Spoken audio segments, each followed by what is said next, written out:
Hi, I'm Amelia Bordeaux, and I'm here at the Money Show in Las Vegas. And joining me right now is Neil George. He is the editor-in-chief of Profitable Investing and the editor of Dividend Digest. Welcome. Thank you very much, Amelia, for having me. Great, thanks for taking the time. So how should we start? I know that you choose individual equities, and the equity markets are very volatile this past week. So what's your investing time horizon, and how do you choose individual? Well, at Profitable Investing, which we're in our 30th year of publication, it's all basically been sort of a balance between growth and income, and it's been with a key eye on safety. And so the idea that I'm very focused on dividends, I have a great deal of discipline with the idea that when I recommend a particular company, I basically look at it not just about the earnings, not looking at what's going to happen with sales, but then I turn around and I say, what's going to go wrong? Because companies typically are going to run into trouble in two ways. They're going to sell less of their stuff, or it's going to cost them more, to generate that sort of stuff. Right. And so I do my own sort of modeling and look back in history to when the companies had those sort of challenges, and therefore I can basically work out whether a company is going to be successful even during the challenge times. Okay. And then the last thing I'll mention is that as a former banker, I was always told, figure out how we're going to get paid back. And so I look at a company from a credit standpoint, and therefore the idea, if I would not lend money to this company, I'm not going to buy the stock, and I'm definitely not going to recommend it at the same time. I see. Do you have any opinion on rising prices or rising costs of inputs for companies, U.S. companies, now that we have this trade war retaliation going on with tariffs?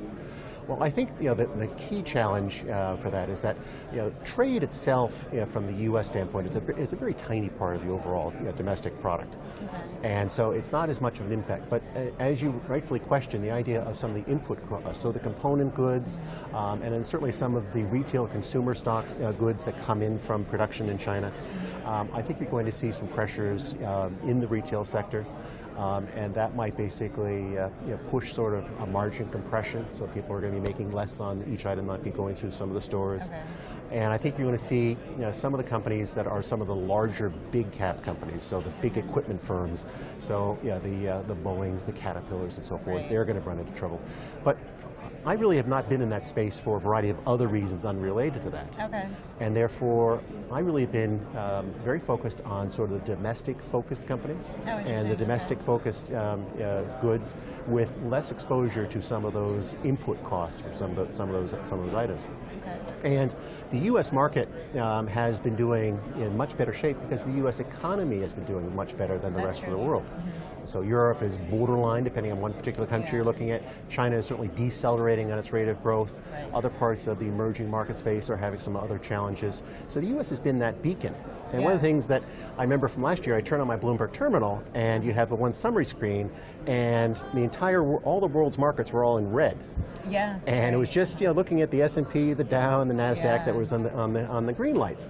And so, that was a really telling time. Now when I turn on my terminal, everything is in green. Yeah. And so we're seeing a little bit of a catch-up, but at the same time, the U.S. has a lot more going for it. We have super strong growth. Okay. We have very little to nominal inflation. Right.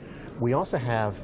but some people think that's a problem. Do you think the Fed will cut rates because of low inflation? I guess that could help equities, further on. I think it would help the economy in general. If you look at the Federal Reserve really bungled things, last year. December, yeah. Yes, because the idea they started, well, I would argue for the entire year, because there was really not necessarily a need to up, their target range for Fed funds.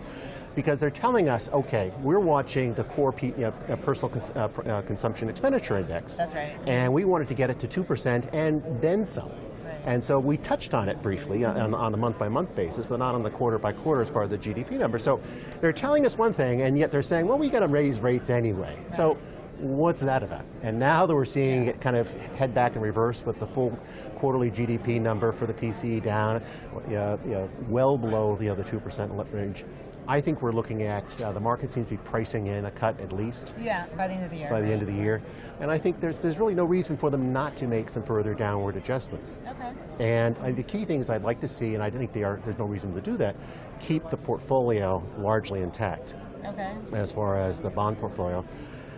But again, if you look at the core underlying arguments, the consumer's quite strong. One of the indexes I follow quite closely is the Bloomberg Consumer Comfort Index. Yes. It's a much broader thing done weekly. That is multiples of where we were back in 2016. Okay, extremely strong. So the consumers there, they feel very good about themselves, they feel very good about their household, and therefore, I think that's showing up as far as the viewpoint that consumers are willing to spend. And the other part of the equation is what's happening on the business side. Right. And so one of the indexes I like to look at from a forward-looking standpoint is the Bank of New York for the Federal Reserve has their Business Leaders Index. So it's kind of doing a sampling for, are you planning to do major fixed capital expenditures? Yeah, right. And again, that's up multiples of where we were in late 2016, and it's been quite strong. So what we're seeing is good consumer, businesses see that, and they're making investment. So, right. And so that all is basically should be promoting more revenues. So we're having a little bit of a Goldilocks. Things are pretty good. They're good. Okay. I mean, the downside, you brought it up. The trade tie right talks. Right. That's not doing anybody any good right now. But you can see the necessity of trying to address some of the challenges. Yeah, the imbalances, right. To me, the other big risk, if you will, is looking at the elections. 2020, we're already right in the thick of it. Right. And therefore we have a lot of uncertainty.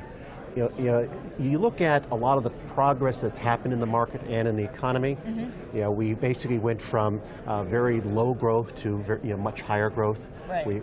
Low unemployment, rising wages. Particularly if you look at sort of the headline growth in wages has been quite positive, about 3.2%. But if you break it down by segments, the middle and the lower end has been seeing significantly higher rates beyond what you're seeing as far as that average. Oh, interesting. So the middle and lower end of the income spectrum in the U.S. has been seeing significantly greater gains, and therefore that's basically a positive part of the equation. Why do you think that is?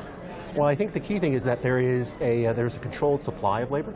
Okay. Particularly for a lot of the service sector, right.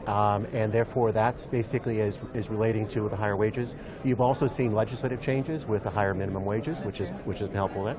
And then we get to the tax cut, the Tax Cuts and Jobs Act, and that basically was not a tax cut for the wealthy, but it was a tax cut for the broad part of America, particularly on the payroll tax and the deductions. Okay. And therefore, that's left. Even if people don't necessarily are paying attention, there's been more money in their paycheck, right. On a tax-adjusted basis, and therefore that basically has been quite good. So, and then we've had the regulatory reformation. So everything from banks that have been liberated, yeah, right. They've been much more. That's been very helpful. You see the petroleum and energy sector, right. Huge change. Of change. And you can pick a variety of other industries, and they're getting relief. So if we were to see some reversals of that, that would be some big challenges. So, we still are ahead of the curve as far as looking at the elections, but I think as you get closer in, you want to be watching those polling numbers to see basically if we're going to be seeing some changes. Okay. And that would be one of the warning signs that I would see for most people's stock portfolios. Okay. Well, we will come back and we will talk more about those challenges into the election and what specifically we should watch.